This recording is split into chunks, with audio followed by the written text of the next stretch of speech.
કોણ કહે છે સંગીતનો પ્રેમ પ્રાણીઓને નથી હોતો? જુઓ સાહેબ એનો આ દાખલો.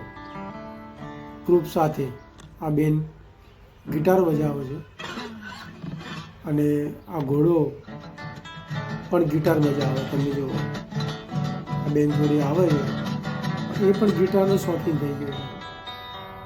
પ્રાણીઓને તમે જેવું પીરશો ને એવું પ્રાણી એની સંગત એને લાગતી હોય છે. આ બેનનો પાળેલો ઘોડો છે અને બેન ગિટાર વાદક છે. કદાચ ઘોડાને પણ ગિટાર સાથે પ્રેમ થઈ ગયો, એને પણ એ ઇન્સ્ટ્રુમેન્ટ ગમવા લાગ્યો.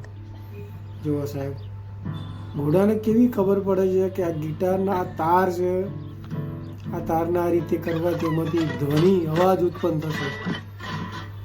છે ને સાહેબ, મસ્ત મજાનો વિડીયો. કેવો લાગ્યો વિડીયો દોસ્તો? ગમ્યો હોય તો સાહેબ સબસ્ક્રાઈબ કરી લેજો. ધન્યવાદ.